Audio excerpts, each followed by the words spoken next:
Reconvene. It is 1:20 on March 19th, and we are reconvening meeting number 147. We are going to agenda item number 5, research responsible gaming.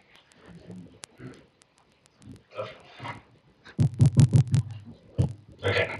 Good afternoon. Good afternoon. So, over the last couple of years, the Commission has adopted numerous responsible gaming initiatives. All of these, I think, are very in line with the Commission's mission and commitment to mitigating the potential negative and unintended consequences of expanded gaming in Massachusetts. I think we're at that point, though, where we need to begin this plan of measuring the effectiveness of these initiatives. Um, by measuring the effectiveness of these initiatives, it's taking that next step to say, so how effective are these initiatives? How can we advance these initiatives to continue to work towards that commitment that the Commission has?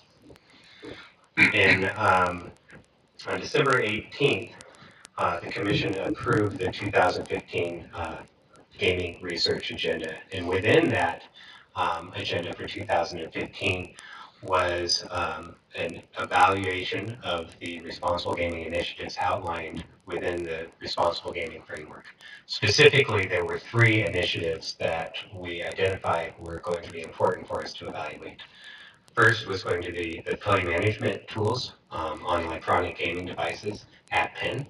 The second is the voluntary self-exclusion program. And the third is the Game Sense Information Centers. So following a procurement on February 27th, the Division on Addiction at the Cambridge Health Alliance was identified as a successful candidate for us to work with on this evaluation study. They submitted to us a very thorough and thoughtful plan to commence evaluation of those services. Um, I had hoped to bring to you today that evaluation plan and that we could go over that in detail. After reviewing their plan, discussing with them and discussing with Chairman Crosby and Commissioner Zuniga, we decided that there were some revisions that needed to happen to that plan in order for it to align with what our goals and objectives are, what our timeline is and our timeline needs, as well as some of the budget issues. So today, I just wanted to give you an update on where we stand with the evaluation services, implementing the 2015 gaming research agenda, and let you know that we are in active negotiations, but discussions with the division on the evaluation plan. And in 2 weeks, we will come back. My hope is that we'll be able to come back with a very good evaluation plan for you, as well as a contract for you to consider. Okay, so I open it up for discussion and questions. Did you, go ahead. No, go ahead. Did you talk about the truncated, did you describe that? No, I didn't. So, Okay, yeah. well, one of the things I said is that we need the evaluation plan to work within the timeframes that we need. Perfect example of this is play management. We have a commitment to measure the usage and effectiveness of play management before we make a decision whether or not this would move from a trial or a test PIN to all three of our applicants. And so the evaluation plan that was presented, for example, was a longer evaluation plan that would have extended into and beyond the opening of MGM and Win. We're working, and I think we have a good plan. I think we just need some further ironing out a way in which we can truncate that, and so that we have enough information, findings, and recommendations in order to make a decision about whether we would want to advance play management beyond that test phase and into an operational phase with all three licensees. So we're trying to structure it so we have enough data that we can at least have marginally informed decision by the research when the time comes. We'll know certain things well. We'll know uptake. There's certain things that we'll know, but measuring the effectiveness, at least in the first cut from the evaluator, was going to take a longer period of time to be able to make any serious substantive judgments about whether participating in the play management system did actually affect behavior and so forth. So are we looking at maybe a year to evaluate? Would that be an appropriate time frame? I think that we would be looking at the full 2 years to evaluate, um, at least, so we're looking at a 2-year plan that we would roll out with the division, and that would be from basically from now until June 30th, 2017. That's very tight to make a decision and then implement at a facility that's scheduled to open in the fall, correct? Correct. That is very tight. So maybe 18 months, or do you really feel like you need the whole 2 years? I think that that's something that needs to be ironed out with the division as we move forward with the evaluation plan. And I think that, it is. What is the final date that we need to have at least preliminary findings and enough evidence to make that decision? And to me, the criteria deals with are enough people using it that it would be worthwhile for us to advance it, and do we have enough information to for us to decide whether or not it's effective, enough evidence to show its effectiveness in order to say, yes, this is something that we want to advance into the next stage. Well, I was going to mention something that you began to do to mention in your last remarks, which is that we shouldn't think about the evaluation piece as a one activity. There's several elements on a rolling basis that we'll begin to know during this period. That is tight, but um, there's a principle that Dr. Schaefer talks about: first, do no harm. Uh, Later, what's the uptake? What may be the barriers? Um, and I'm only on the play management side. Um, are there ways to decrease those barriers? Are there benefits? Do the benefits outweigh the costs? And a lot of that happens on an ongoing and rolling basis of sorts.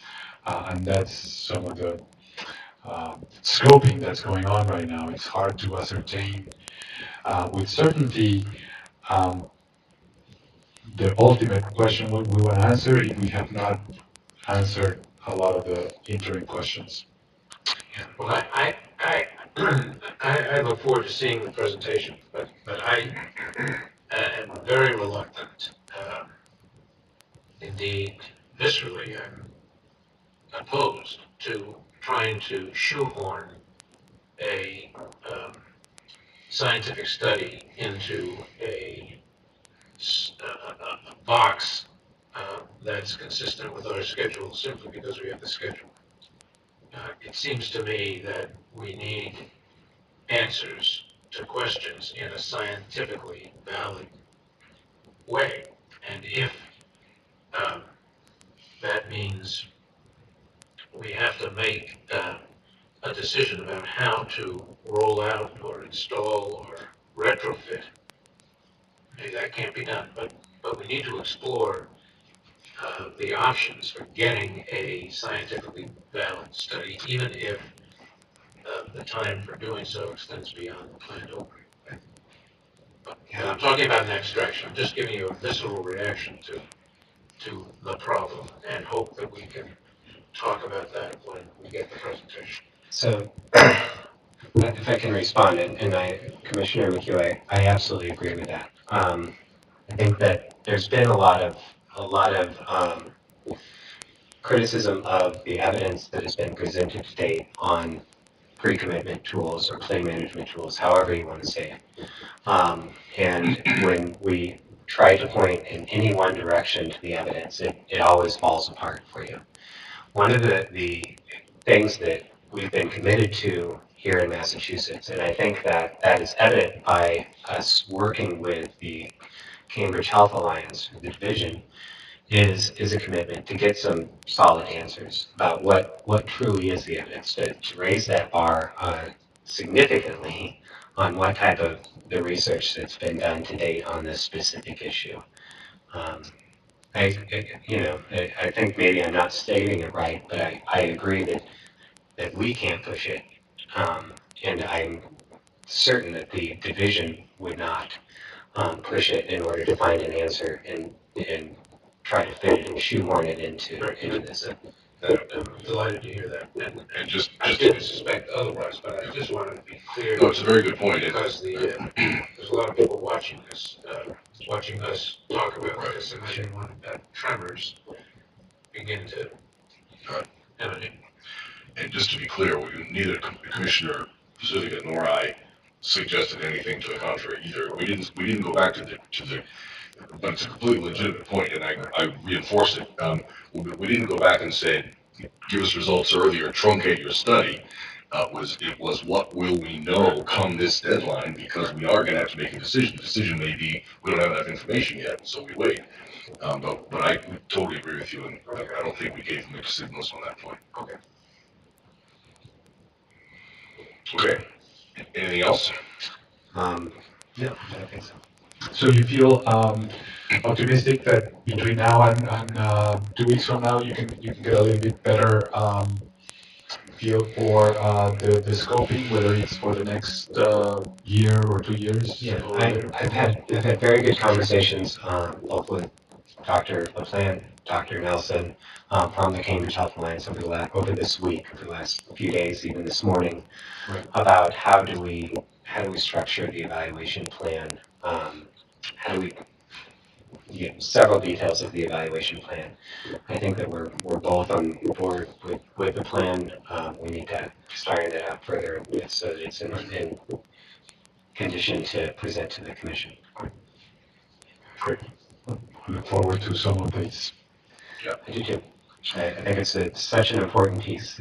We have these amazing initiatives that are moving forward with so much potential to do a thorough evaluation of them, to advance these. I think is absolutely essential. Very exciting too. Yeah. And we are, to further to Commissioner McHugh's point, we are being watched a lot in other jurisdictions, being asked to speak. Mark and I both are being asked to speak about these issues. So you're absolutely right that everybody's watching, and we want to do this right.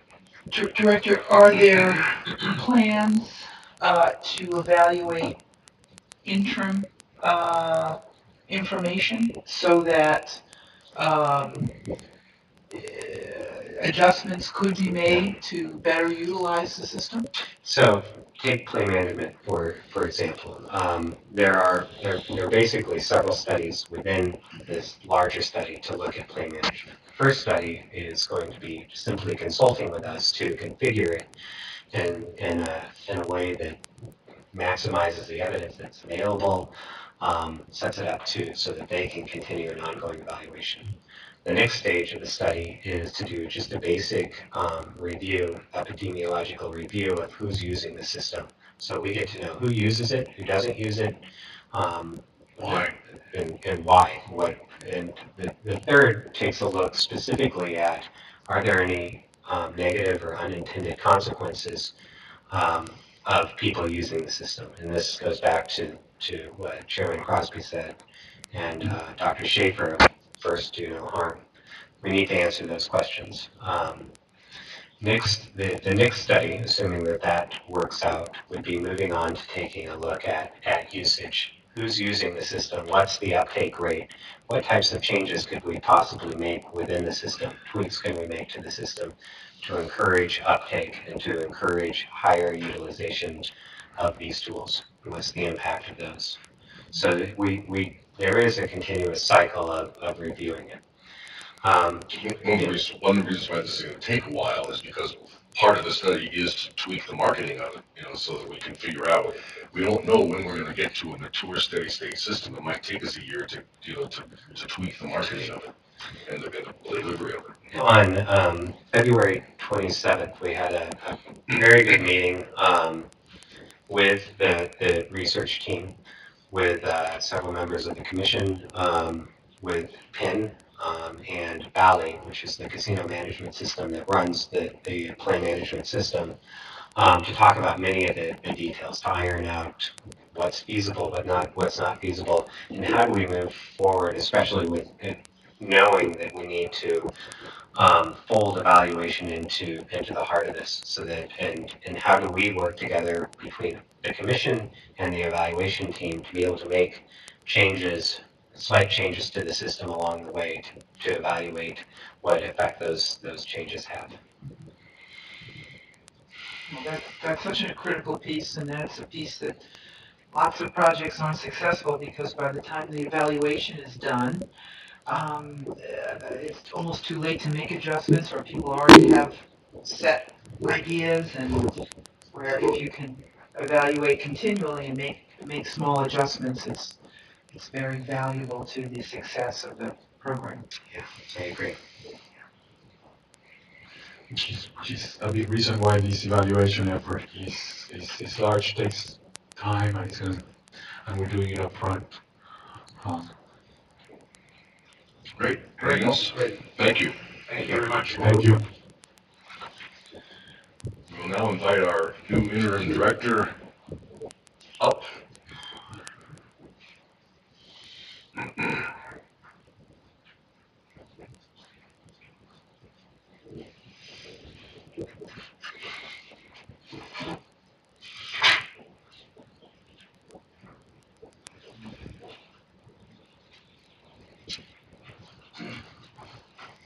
Good afternoon. Good afternoon. Good afternoon.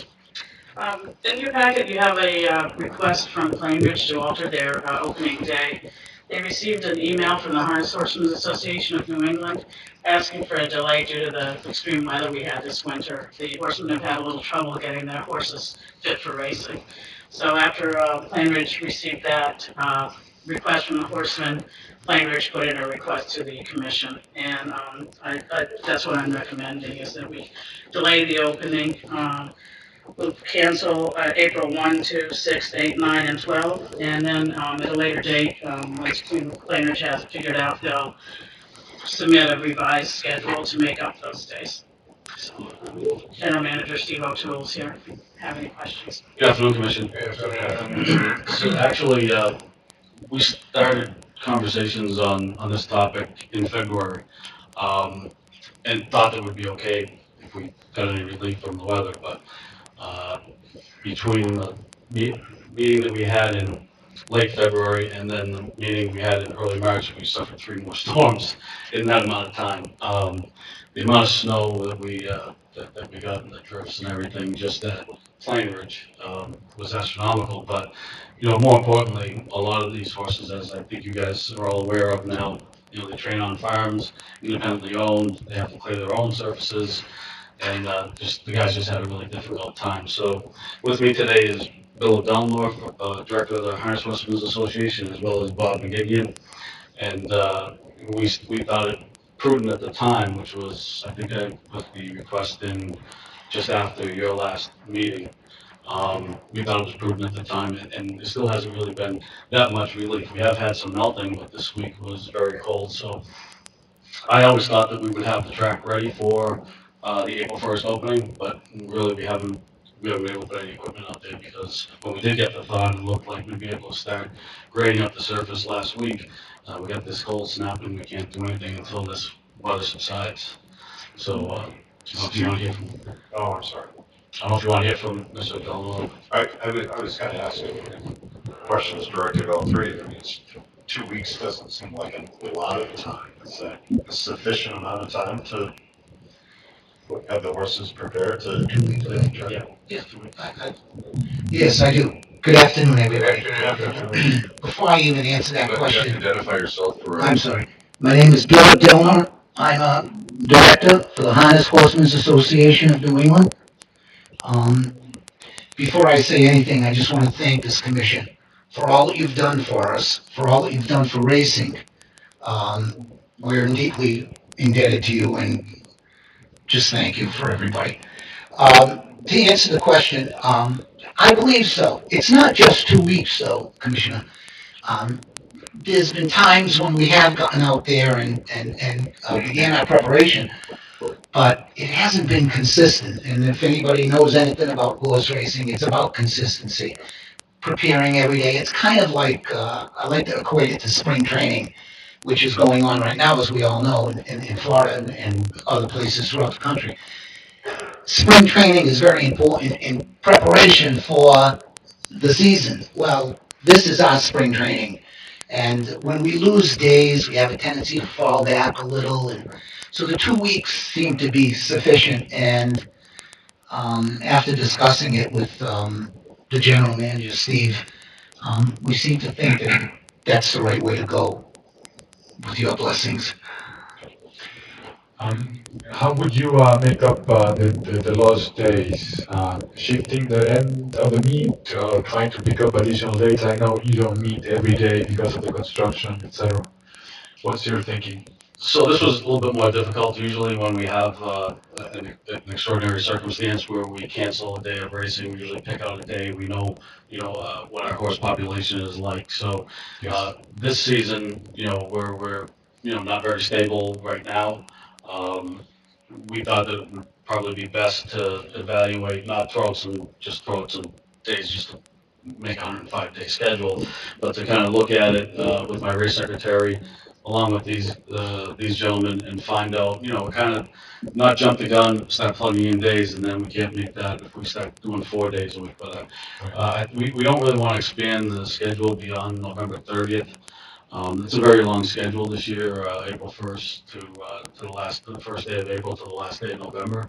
But I think once we evaluate right off, after the first few weeks of the meet, see if the horse population is sufficient to start plugging in some days. We'll plug in some days at that point in time. And I might be anticipating a little bit more of a twist to alter some other racing days, so we could do it all at once at that point in time. Okay. So you'd effectively be back with an update. Yes, I plan to submit something once we evaluate where we're at. Probably, probably right after, like, probably this first or second week of May. Mhm. But you're still committing to the 105 days? Yes. So, Commissioners, good afternoon. Bob O'Hagan, I'm the director of the Horsemen's Association. Wanted to just back up what Bill said about what we want to do is have a good product out there. Competitive racing, put on a good program, and this 2-week delay would help, as was mentioned before, get our horses and everybody ready to put on a good event to attract more fans, build up the handle, stimulate interest. So this 2-week delay would help us. Thank you. Well, what's involved in getting the horse ready, right?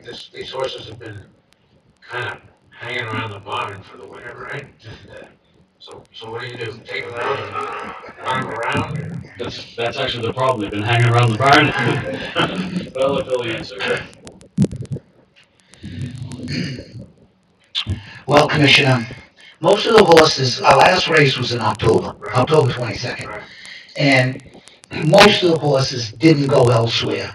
The majority of them, there were a certain few that did that were capable of competing at other racetracks at a high level. And most of them didn't. Most of them got what we call turned out. They go to farms. It's kind of the R&R, if you will. And when we bring them back, it takes a long time to get them ready, as a rule. They jog every day, weather permitting. They jog every day. And after a certain number of miles under their belt, if you will, we turn them in, we jog the opposite way. And when they get enough of miles under their belt, so to speak, we feel as though they're ready to start training. Then we train them the correct way of the racetrack.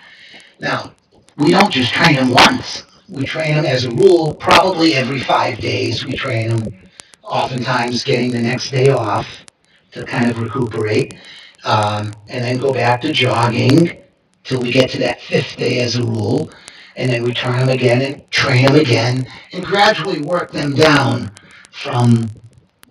Everybody has a different timetable, but assuming that they start at 2:40, 2 minutes and 40 seconds, and then work their way down over a period of time till they get to the point where they can actually qualify. Because we have to qualify and meet a certain time standard.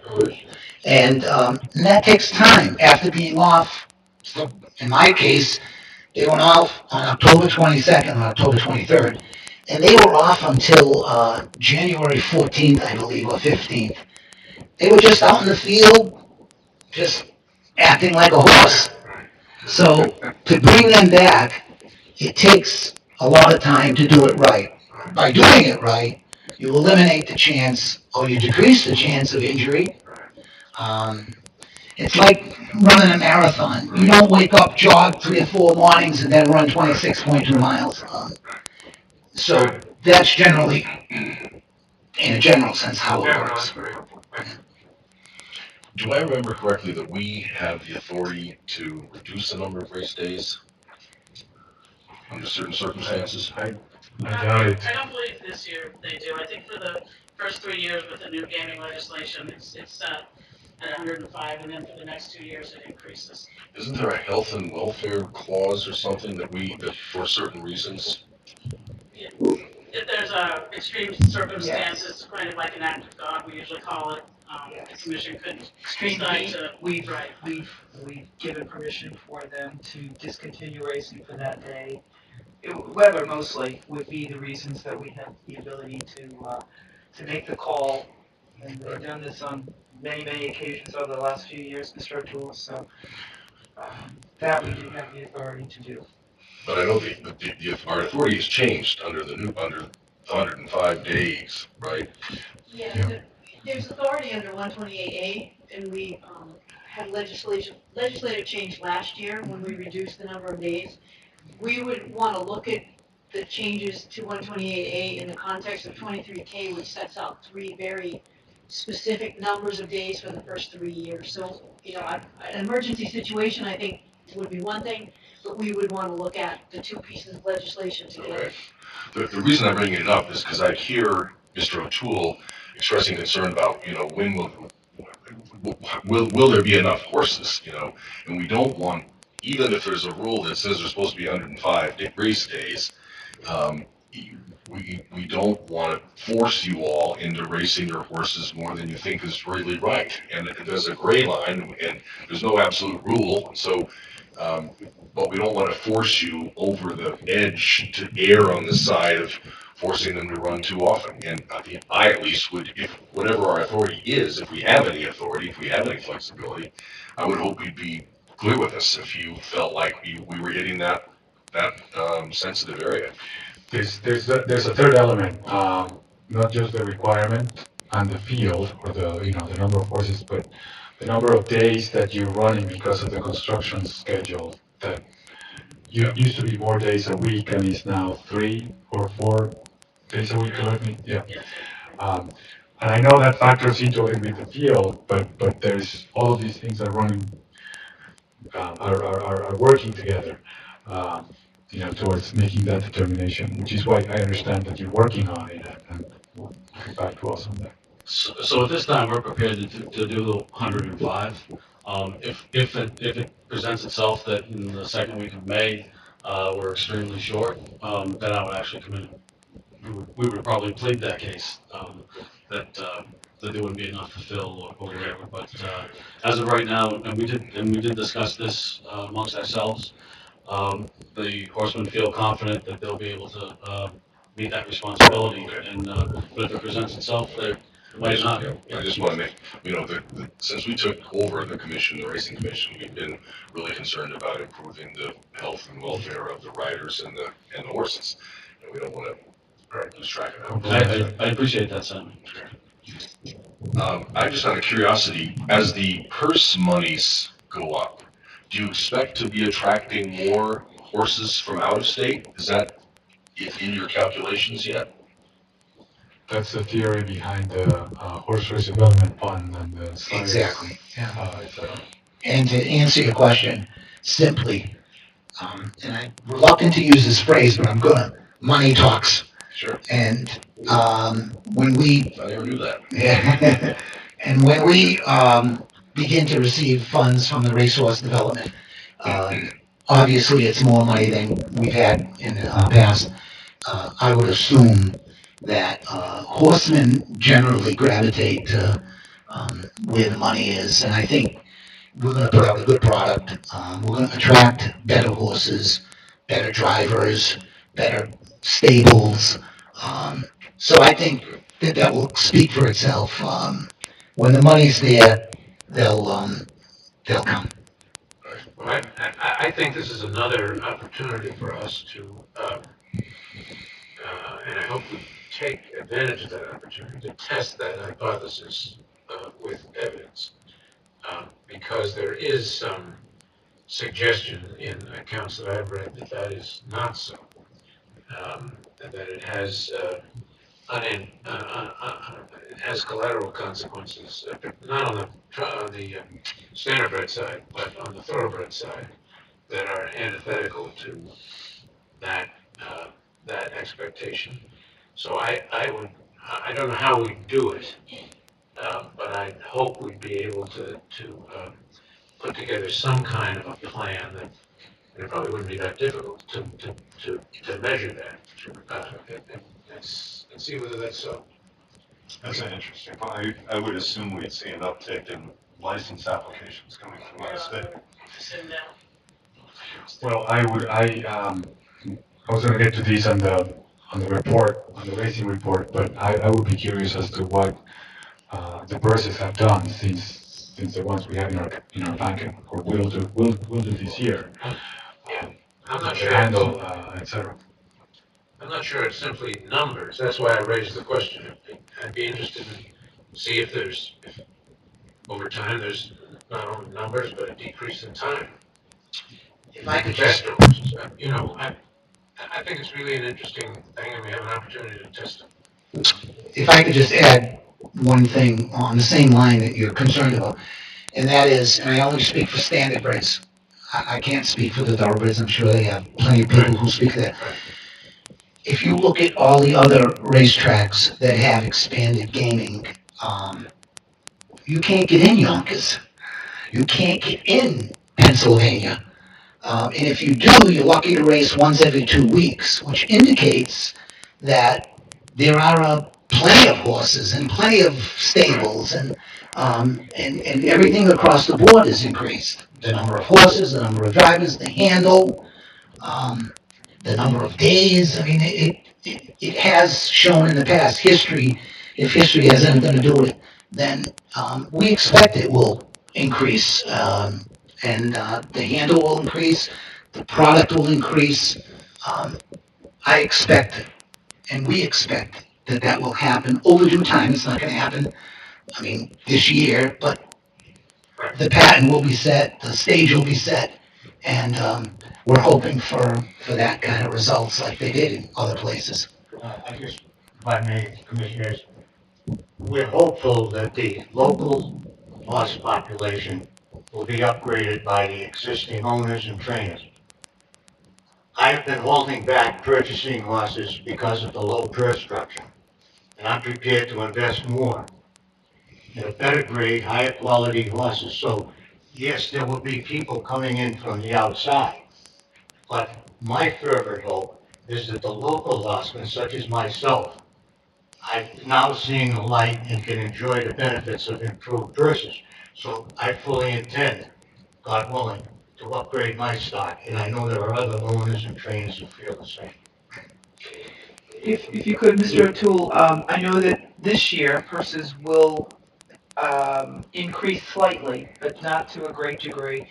But I know that we discussed several years out, and you do have some idea of where those will go, right? Could you quickly just kind of recount, this year, next year, the year after, just your assessments? Just off the top of my head, and this was actually done on a back of a napkin with Billy because he asked me the same question. Um, Obviously, at the last meeting, you approved the about $2 million, I guess, for the purse account. There is some repayment that we put up for the purse account last year. But all said and done, once the contributions from the slot operations goes into the racehorse development fund, and that gets sent back to the purse account. It looks like it would probably be somewhere in the range between $4 and $5 million this year. $4 and $5 million this year would mean that would be about $3 million more than last year's purse account, which Penn National contributed over $800,000 overpayment. So it's a considerable amount of money by the end of the season that they'd be able to race for. What happens though, kind of adversely in that we raced 80 days last year. Yeah, right. So we're doing another 25 days this year. So even though the purse account is greater, it's still a number that shrinks a little bit because of the added days. But still, on a whole, it will still be a lot more opportunities and a lot more money for the horsemen to race for. And I wanted to make the same point that Mr. Begigian made, that I look forward to, this year getting some revenue into the local horsemen's pockets and let them ramp up before, an influx of outside stables or other people from other states coming in, because we're not going to discourage that if we need the horses. But at the same time, I look forward to seeing the guys that have been here for a while, start to advance and start to increase the size of their stables and their stock. Could I just add one other thing? Last year, the United States Trotting Association promoted a back to the track day, and all the harness tracks in the United States participated. And they put on events, and they had all kinds of events for not only adults but for children, face painting and games, and just to attract people, to show them basically what we do and how much fun it can really be. Hoofbeats, which is our magazine that uh, uh, is about harness racing, did a big article on it. In the entire country, the top three promotions and presentations that they put on, two of them, of the top three, number two and number three, were from Plain Ridge Racecourse. That's amazing when you think about it. We're talking about the Meadowlands and Yonkers and, the creme de la creme of harness racing. And we finished second and third, respectively, in held second and third categories. That's really exciting. And we had standing room only that day. It was a great promotion. Plainridge did an amazing job. We had memorabilia from the Hamiltonian winner, which is one of our local horses and owners, Mr. Ross and Mr. Fontaine and Campbell. They brought all their trophies and plaques and pictures, and people were amazed by it. Among other things were the things for the kids. And families came with their kids, including my own grandchildren, and they got to enjoy all the festivities and things, not to mention pretty good horse racing. So we finished in the top three throughout the country. We finished in second and third in those categories as far as the best promotions put on. And they did a nice write-up in Hoofbeats magazine, which goes out throughout the whole country and beyond. So we're pretty proud of that. And kudos to Plainridge for putting it together. Great, thank you. Now I understand, I went through the back to the track promotion backup, and I understand what happened with the gorilla costumes and the face painting. Yeah, me too. I was going through the receipts and saw the face painting, and I thought, that's a strange name for a horse. Balloon sculpt. Yeah. We need a motion, I believe. Commissioner Cameron? I think this is a prudent request, and the safety of the horses is certainly a concern, and I know that it is of you too. So at this time, I move that we approve the request by Plain Ridge Park Casino Harness Racing to move the opening until April 15th and suspend racing on the 1st, 2nd, 6th, 8th, 9th, and 12th to be made up later in the season. Second. Second. Further discussion? All in favor? Aye. Opposed? The ayes have it unanimously. Thank you. Okay, Thank thank you you. very much.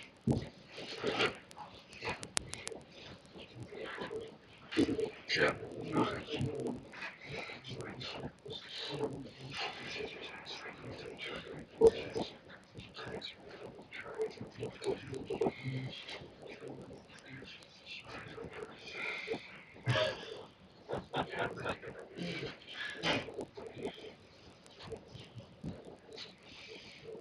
What's next?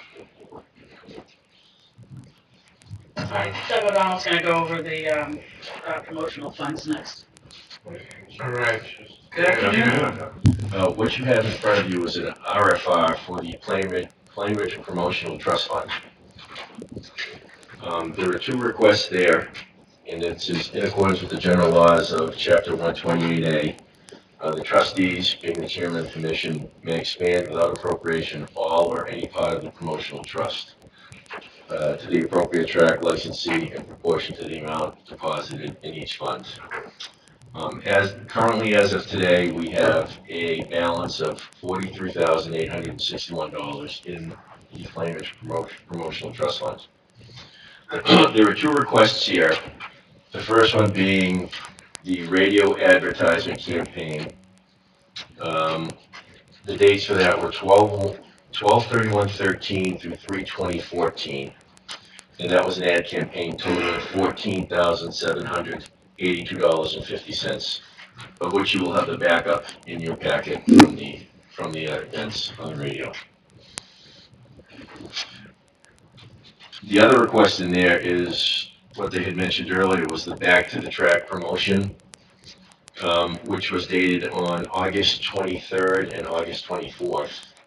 This was done at the track, and as you know, with the gorilla costumes and face painting and all that, the receipts are in here. I had gone over all these receipts. I met with Mr. O'Toole, the general manager, regarding all of the expenditures, and they matched up. We were in agreement with that, and we do need your approval, the trustees' approval, on the two requests for these promotional requests. Where does the money for this trust fund come from? What's the channel? It comes from it's the promotional trust fund, which is the harness signals that are coming in that go into the different trusts that we have, being the capital fund. We have three, capital fund, It's promotional from the trust fund. incoming signals? Yes. It's a takeout? Yeah, to Takeouts take out from the as, incoming signals, yeah, okay. there are three trust funds, the Racing Stabilization Fund, Cap Fund, and Promo Fund. The thoroughbreds have their own cap and promo fund, as do the harness. Right. Okay. So it's money that comes to them, to us, It's- back to them. It's their money. It's monies that we actually hold them for the tracks for the purpose of them doing a promotion and capital improvements. Right. So we make sure that Mr. O'Toole will get his gorilla costume and bring promotion to the tracks. Okay. Mr. O'Donnell, you've obviously taken a look at all the receipts and expenditures, and they're in keeping with what the account is for, correct? Yes, they all match up, and they are earmarked for the promotional fund. And there are two requests in there. Mr. O'Toole has submitted these on January 9th of this year. And we had a chance to review everything, and everything is tied out. Yeah. We've approved these in the past, and this is appropriate and one we should approve. Commissioner Cameron? Yeah. So I move that we approve the request from Plain Ridge Racecourse to utilize the promotional trust fund monies in the manners outlined here for a total request of $22,651.81. Second? Second. Further discussion? All in favor? Aye. Aye. Opposed? The ayes have it unanimously. Welcome. Okay, Thank you. Next on the agenda is the annual report from 2013, and Harold Malcolm and Doug O'Donnell will talk to you about that.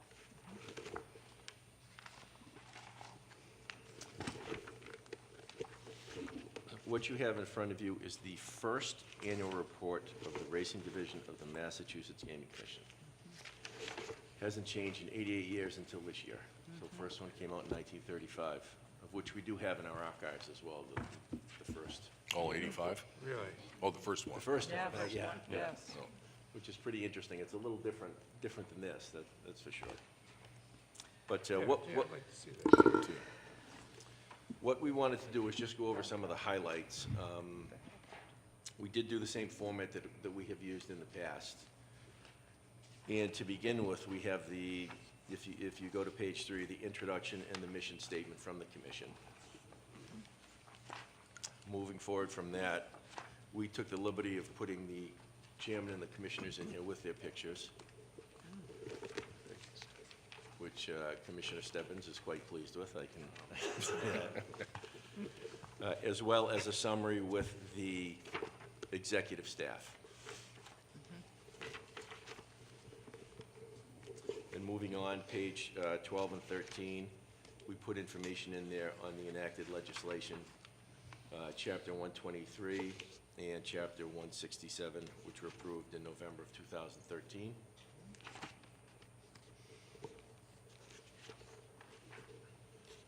Moving on to page 14, we have the administrative staff of the Division of Racing. And then we put information in there on the specific tracks with some statistics on there that they had in the 2013 racing season. We did put a story in there about Plain Ridge, a wrap-up, some of the highlights that they had spoken about earlier with the Hambletonian.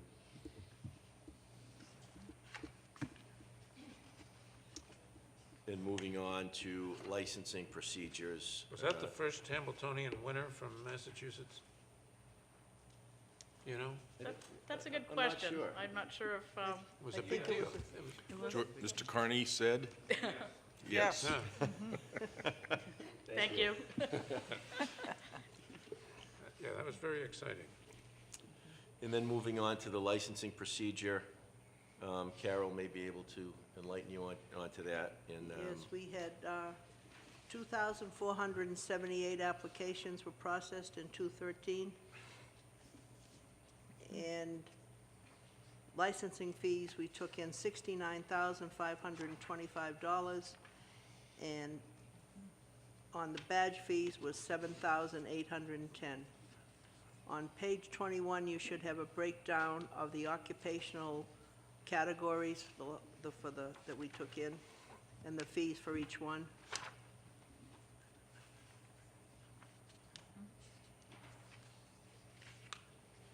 thank you. And then on the following page 22 are basically the safeguards that we have with the pari-mutuels, with the auditors, and the processes as to how we do submit receive our numbers from the tote and submit them. On page 24, it is the report from the Massachusetts State Police Investigative Unit. Sergeant Scanlon has provided us with this report, which states how many stable inspections were done. We had 21 ejections in 2013, 61 investigations, 7 arrests. And this coincides with the 2015 background checks that were done.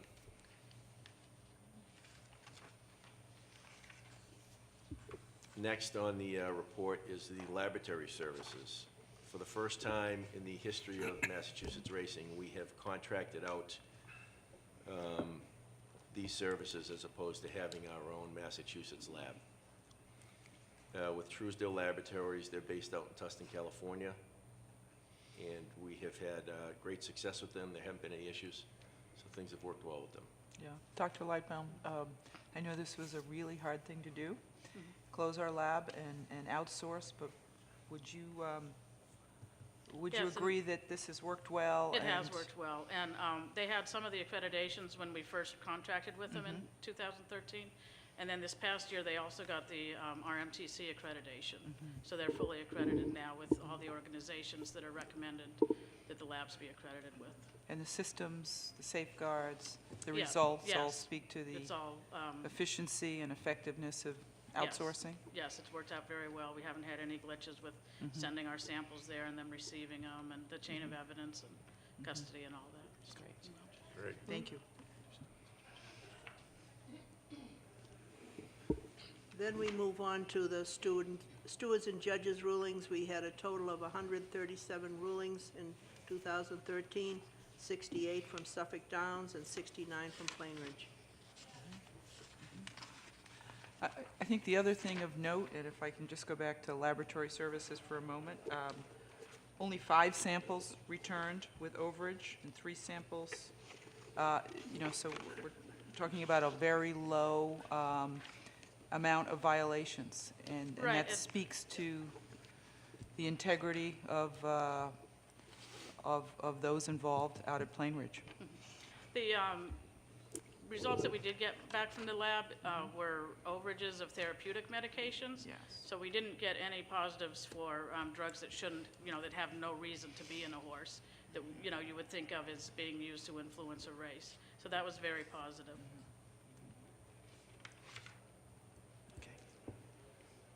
Racing division financials. The business of racing is done on a calendar year basis, but due to the fact that the Commonwealth's budget is on fiscal year, we always put in the receipts and expenditures for that fiscal year.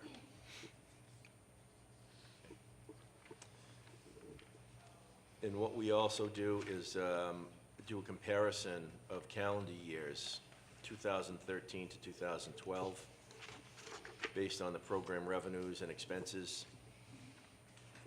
In this year, we had total revenues of $3,264,795, which is down 6.8% from the prior year. Our operating... Down how much, Doug? It was down 6.8%. 6.8%. And we had our operating expenses of 1,725,035, which was up approximately 13%. And the reason for that is we had some additional expenses with KPMG, which we did an audit to the tune of approximately $100,000. And then the removal of a lot of the lab drugs and whatnot, that was an additional expense for us. So I think that makes up the difference there.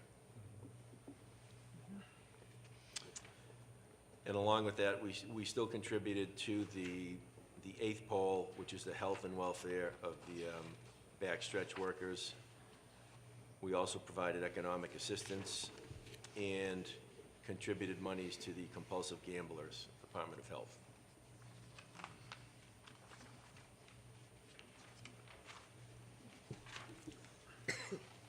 So we operated at a $400,000 deficit.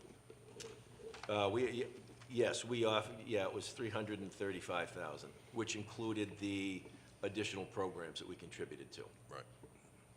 And that came out of our cash reserves. Yes. Right. Okay,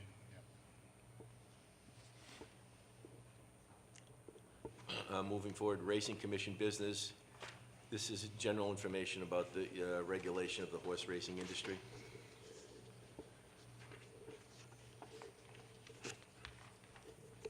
Moving on, if we go to page 38, this is in addition this year, the racing terminology for the general public. We just put additional information in there regarding outs, breakage, purses, simulcasting, and handles. The following, page 39, gives a comparison of handles 2011, 12, and 13,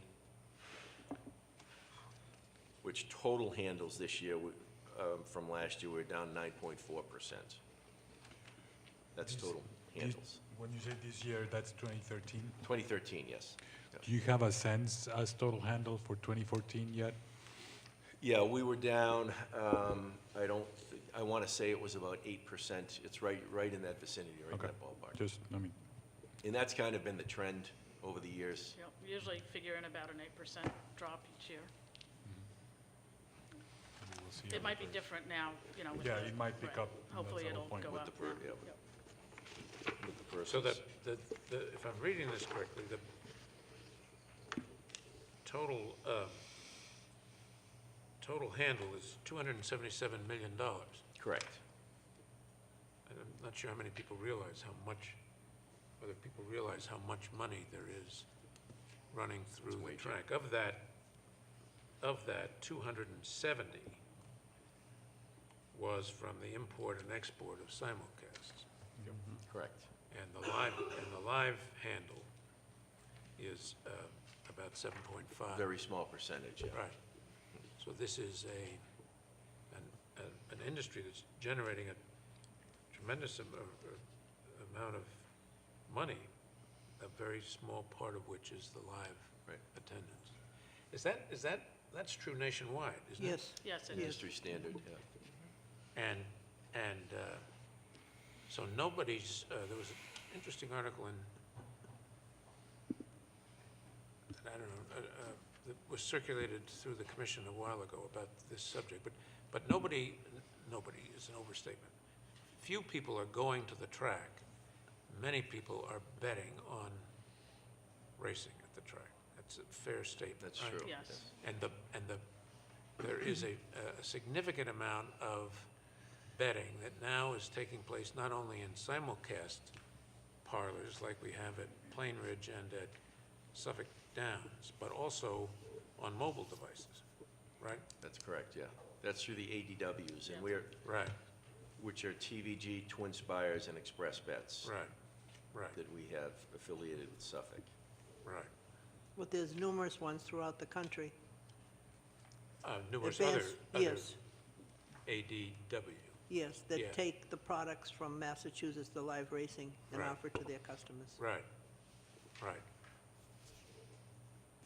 The So whole it's a industry, the whole industry a few years ago decided that things were going south and they wanted to increase it, so they thought it would be to bring the product to the consumer. Right. And this is where all this started. Now they want them to come back to the track, so they're trying to get different programs. Some have even put in Wi-Fi networks that they can sit at their seat at the racetrack and bet without having to get up from their seat and go to a window. And the Wi-Fi network just encompasses the grounds of the racetracks. So these are all efforts to bring the people back after 10 years ago trying to bring the product to them. So they can sit at their seat and bet on the. At some racetracks. At that some have- tracks, Yeah, on the live racing that's going on there. yeah. And then between races, they can use the same device to bet on Tracks that they're tracks in importing, California, right? exactly. Fascinating. What constituted the big spike from 2011 to 2012 and then back down again? We had an increase in race days during that time. And a lot of it has to do, some things may have to do with the weather as well. Right. And the amount of dark days that we could have. Okay. Now, this year starting out has been slow because we had a number of closed days due to the weather.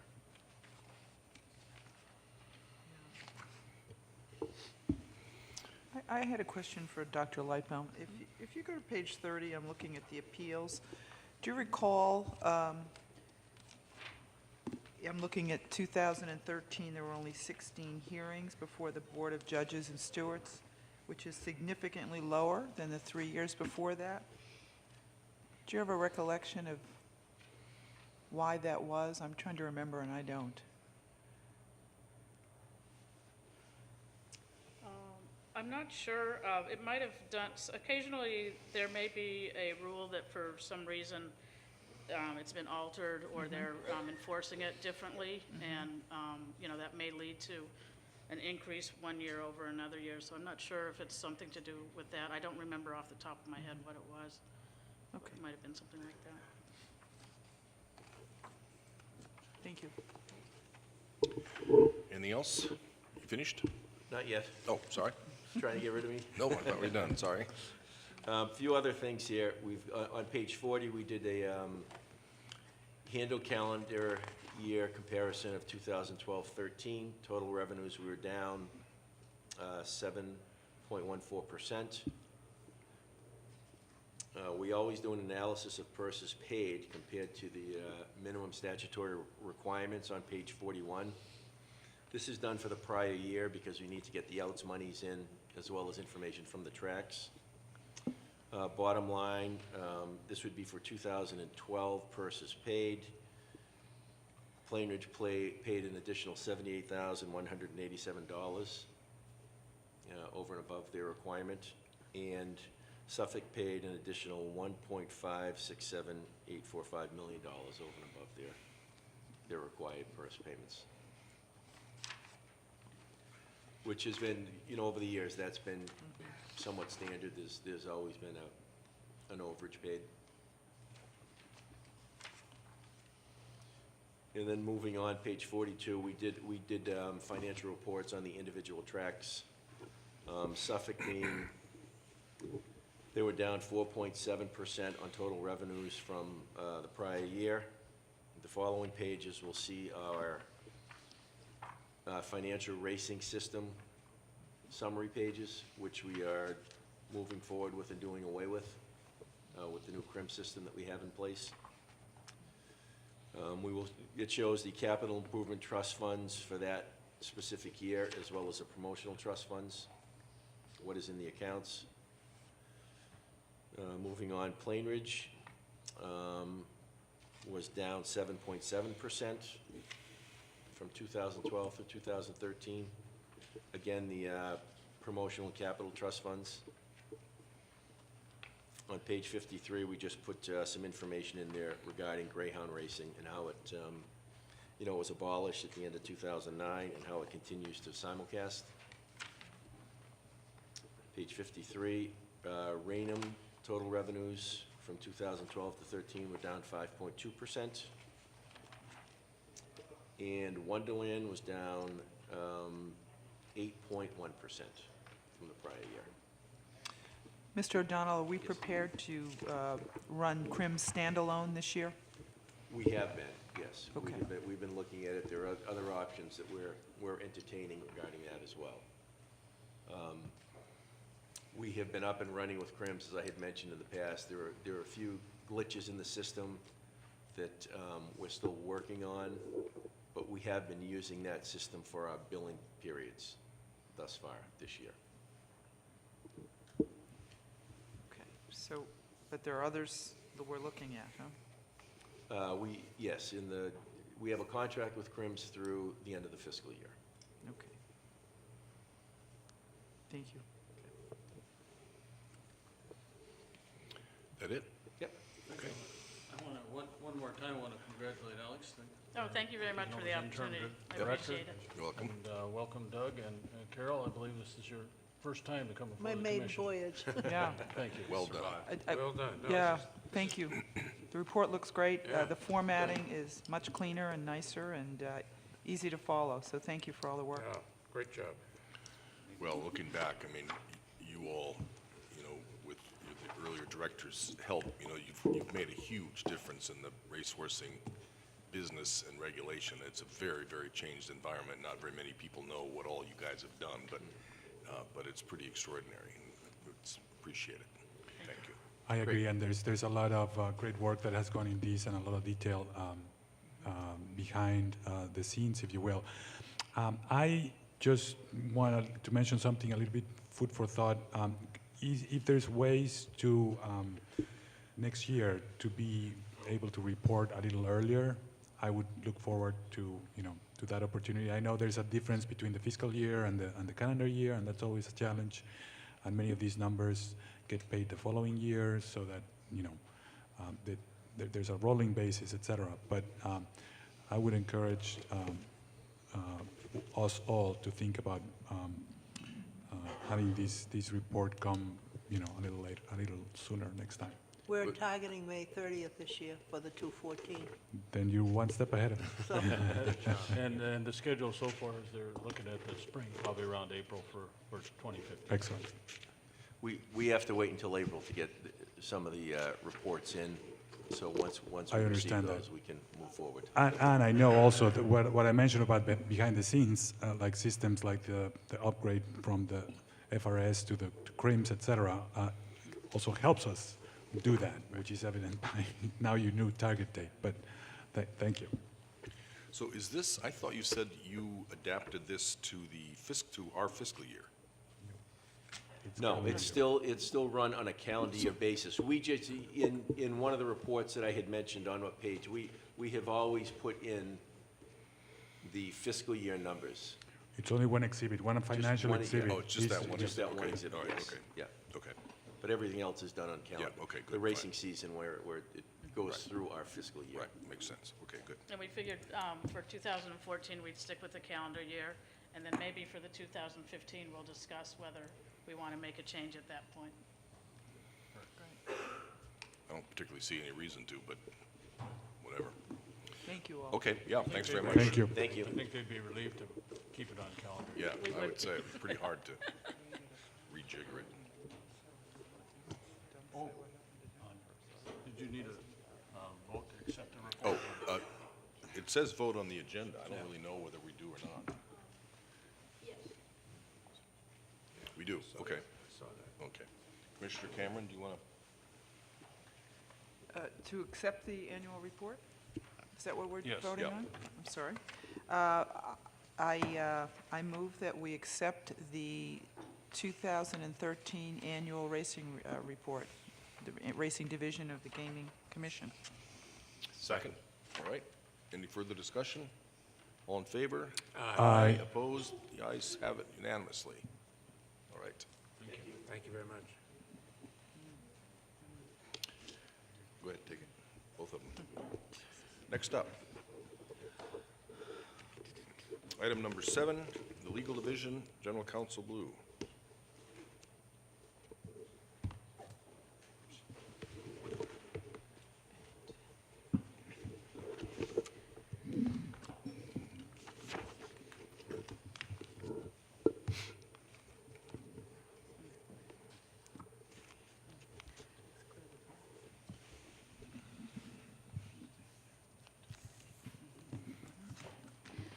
We're ready when you are. All right, good afternoon, Commissioners. You have in your package today for item A, a memo and the regulations outlining the hearing process. As we've discussed earlier, the Commission wants a fair and transparent hearing process because under Chapter 23K and under Chapter 128A and 128C, there are many rulings and other matters that are issued by both the Commission and the judges and the stewards that can be appealed and that have to be considered through the hearing officer level and through the Commission. So what we've tried to do is put together a process that allows those certain matters that come either from the Commission or from the IEB and then the judges and stewards to be appealed through to a hearing officer with a fair and appropriate review, and then upon a decision of the hearing officer to have that decision appealed up to the Commission if they so choose. After that, certain matters, depending on what they are, can be appealed into the court system. So what we have put together is a set of regulations that sets up a hearing office function in the General Counsel's office. It consists of a clerk who will be the person who accepts all of the filings on behalf of the petitioners. There'll be a hearing officer who hears matters both regarding to racing and to gaming. There's requirements for certain levels of motion, certain kinds of hearings, for briefs, for time extensions, all of the normal kinds of things that you would have in a hearing process. What we've done here is we have a hearing regulation. It's 205 CMR 101.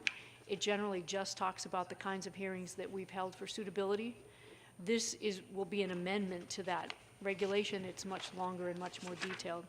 It plays a lot off of the general hearing rules found in 801 CMR that the Commonwealth follows, but with some modifications that we think make more sense for what we do. So what we're asking the Commission to do today is to approve the draft regulations to move forward in the formal process. We'll schedule the comment periods and the hearing, and we will take comments on these regulations, then bring them back to you for final approval and promulgation.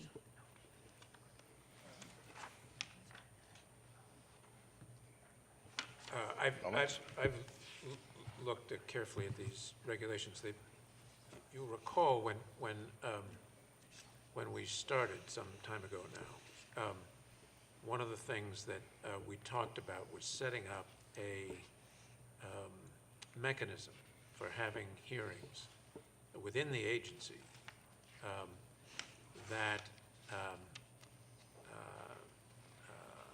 the agency paid for, but that were independent of agency functions, the commission functions, so that people could have confidence in the neutrality of the individuals who are deciding contested matters. And General Counsel Blue has now created a mechanism for doing that. The overall process tracks a judicial process, if you will. The papers are filed with a clerk, a designated person. That person keeps a docket so we know where all the papers are, when they were filed, who filed them, and there's a record of every paper that was filed in every case. The hearing examiner is typically not going to be an employee of the commission, although that is possible from time to time, but typically it will be an outside person. We have one now who is performing that function. And all contested matters, including departures from normal timelines, are decided by that person. The clerk acts as a go-between so that that person is designated, and so the individuals who are involved in proceedings know who gets the papers, where they're supposed to go, when they're supposed to get there, and also who to call or write to in order to get changes in timelines. And then the process moves through in a mechanism that's typical for all other hearings by all other agencies, and appeals to the commission from those are handled in the same way. Appellate papers are filed with the clerk. The clerk distributes the papers so that everybody has the same papers. The clerk takes care of requests for continuances and brings them, or extensions of time, brings them to the hearing examiner. The appeal comes before the commission, typically on paper, but in particular cases, the commission can ask for people to come and argue, not take evidence, but come and argue the position, because those appeals are decided on the record. So it sets up a very neat process. It's a process that's used in other states for the same kind of thing within the regulatory body. It prevents us from having to send hearings, factual hearings, out to the Division of Administrative Law Appeals, which does this for many agencies, and prevents us from having to have a commissioner sit there and listen to them and then be disqualified from the appeal. And I think it's a very thoughtful and straightforward, understandable mechanism for assuring impartial hearings that both are in fact impartial and have the appearance of being impartial.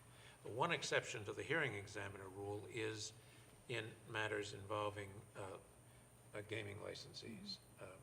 To grant a gaming license or to revoke a gaming license or to do qualifications for a variety of things come to us for an adjudicatory hearing the way we've done in the past. So, but the clerk then will still play a role, I think, in gathering the papers and making sure that everybody has the papers. So I enthusiastically endorse this process, and I commend it to you for your, I commend General Counsel Blue for setting it up in the careful way she has. Other comments? Are there, Council Blue, are there any, is this basically what Mr. Murray has been doing, only you've codified the entire process, obviously adding the clerk piece to this? It is essentially, there's a couple of things, as Commissioner McHugh pointed out, we make very clear that matters that deal with the suspension, revocation, termination of a Category 1, Category 2, or a race meeting license fall with the commission as original, what we call like original jurisdiction with them. Also, all suitability matters come before the commission.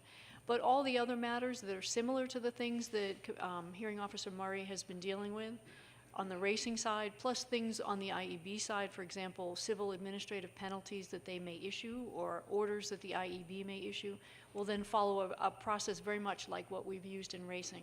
We've tightened up some of the timeframes. We've given a little more clarity on forms that you need to file, what kinds of documents you need to file. We've talked a little bit more about discovery and about motions, you know, what you can and can't do, and clarified on appeal that the commission will take the appeals on the documents unless the commission asks for additional, not testimony, but arguments by counsel. So it does track that. We learned a lot from that process over the last 2 years. And so we took the good learnings we got from it, tried to look at places where we could tighten it up, and then put it all into a set of regs that someone could look at and easily understand and know what to do. Thank you. Anybody else? We had talked recently about the timing to try to figure out how to expedite the timing. I don't think that's covered in here. And we talked about some ideas about how you, I forget exactly what you had suggested, but you know, sort of conditional decisions or something. Will that be followed up? Would that be added to this? I think it still is important to this, trying to get these things resolved when these people's licenses are in play as quickly as we can.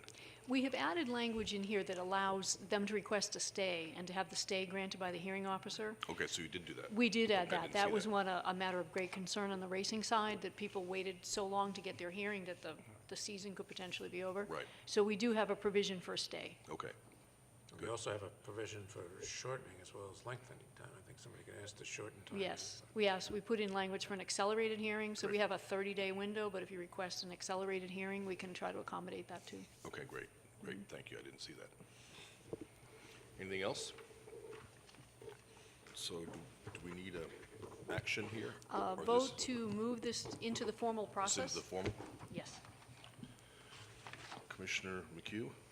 Yes, I move that the commission authorize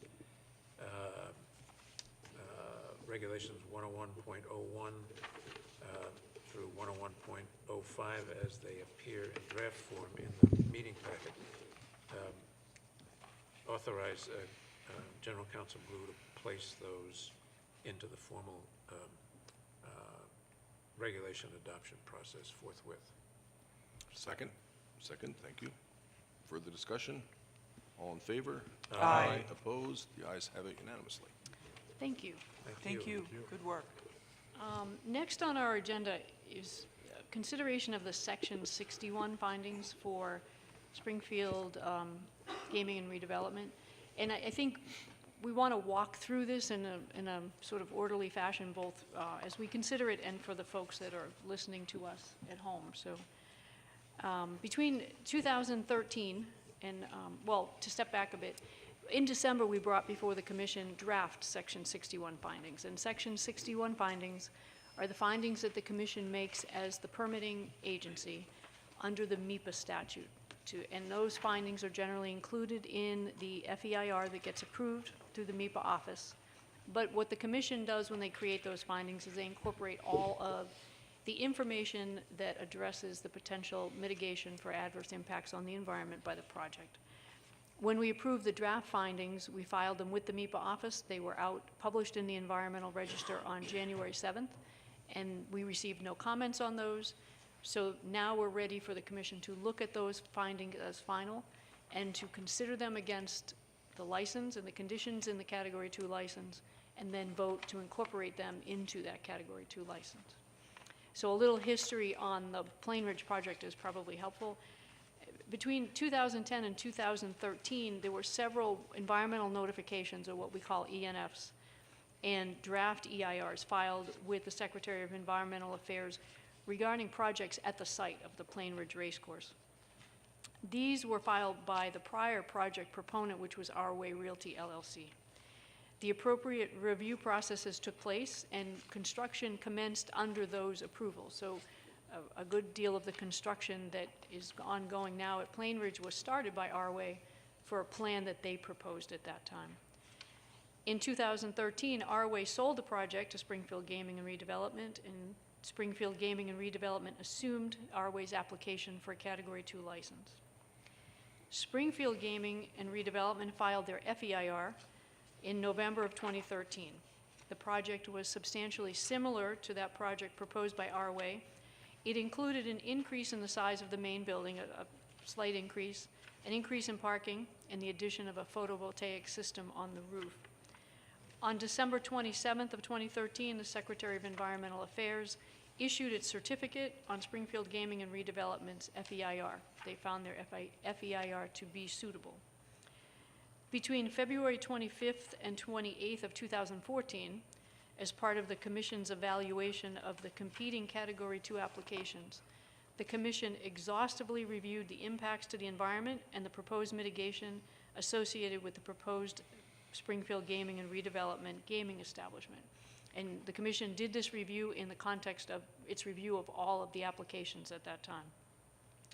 The Commission conducted this review independently through its technical consultants as part of the RFA2 process. The Secretary's certificate and the findings that were included in that certificate were part of that review because we had that certificate at the time of your evaluation.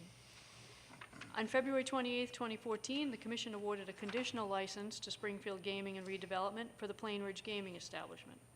The license was conditioned upon the receipt of all federal, state, and local permits required to construct and operate the gaming establishment.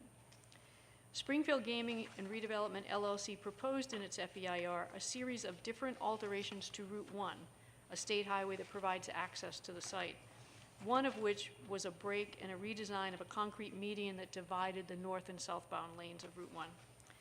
That break and redesign provided Springfield Gaming and Redevelopment's preferred access alternative. The Secretary's certificate stated that no further MEPA review was required and effectively left the access decision to MassDOT. It required Springfield Gaming and Redevelopment to submit revised draft Section 61 findings prior to MassDOT's issuance of a permit. On October 7th, 2014, MassDOT issued its Section 61 findings, and those findings approved the access, which was the preferred alternative. The Commission then drafted its Section 61 findings. We incorporated the findings from MassDOT into our findings.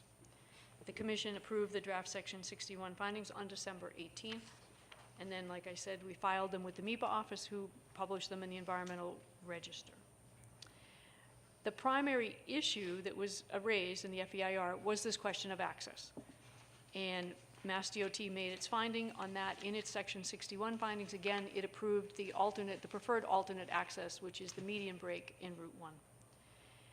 MassDOT issued a permit for that access and for the required construction on February 6th of 2015. Construction on the approved access has not yet commenced, but we would expect that it will commence shortly.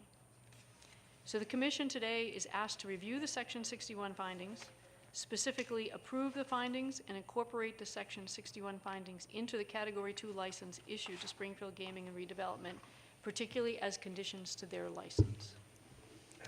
So if there are any questions. I may have missed this, but there were no comment, and maybe you said it, there were no comments received with respect to the draft findings that we published in December. Is that right? That's right. Yeah. A couple of things about this. The Secretary's certificate on the FEIR. Well, if you back up, the Secretary's certificate on the draft EIR, the DEIR, simply singled out two elements: greenhouse gas emissions and traffic. That's right. Everything else was satisfactory in that.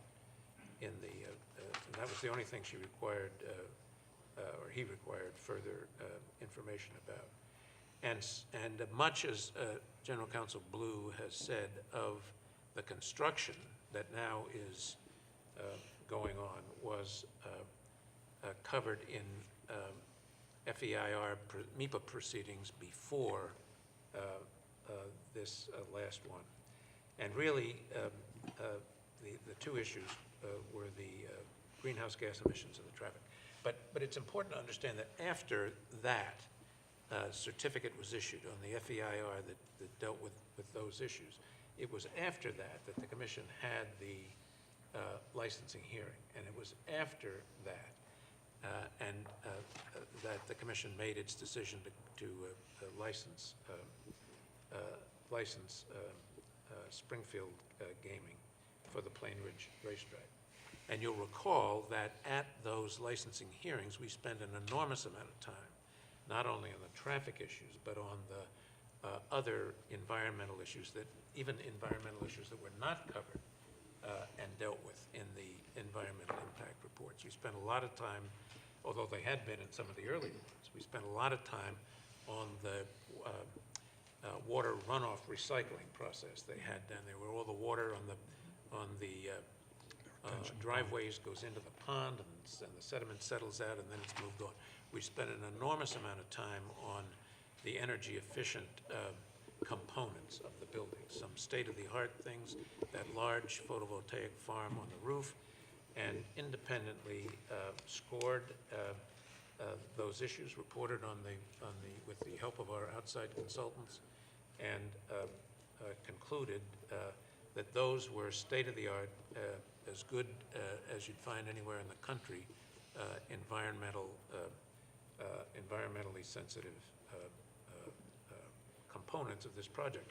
What was left, though, at the end, was really a single issue that came out of that, and that is where the access to the Plain Ridge Park would come from. And there were two, although there had been a number of considerations that were on the table at one point.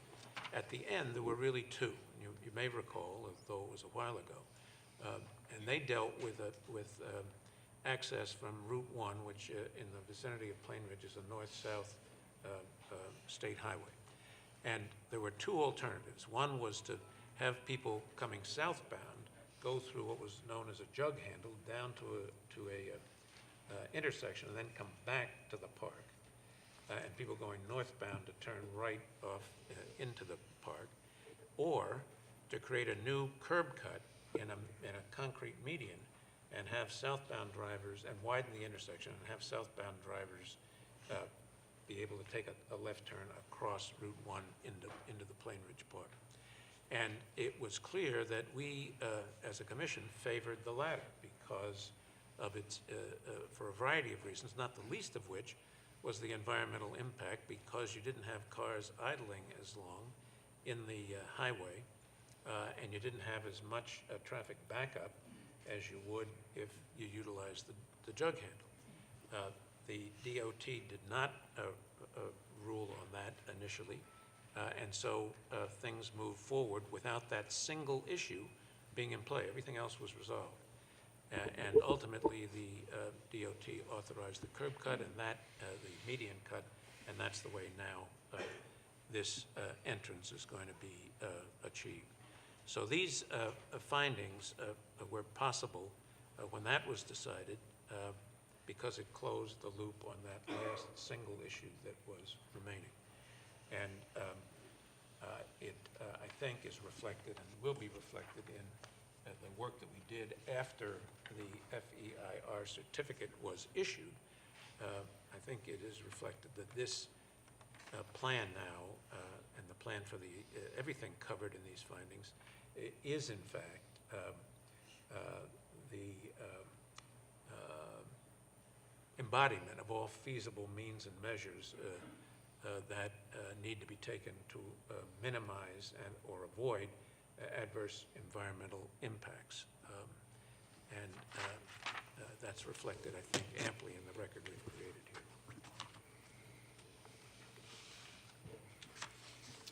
Other comments?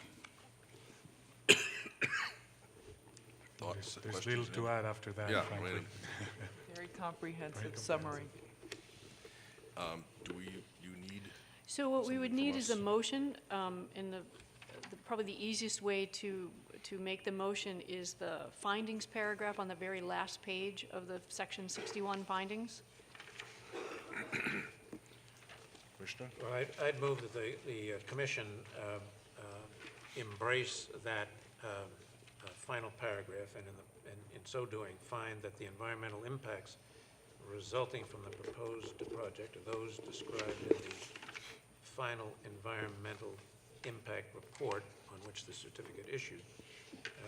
And further, that it find that with implementation of the mitigation measures described in our findings, all feasible means and measures will have been taken to avoid or minimize adverse impacts to the environment relating to the construction and operation of the casino, of the slots parlor at Plain Ridge Racecourse.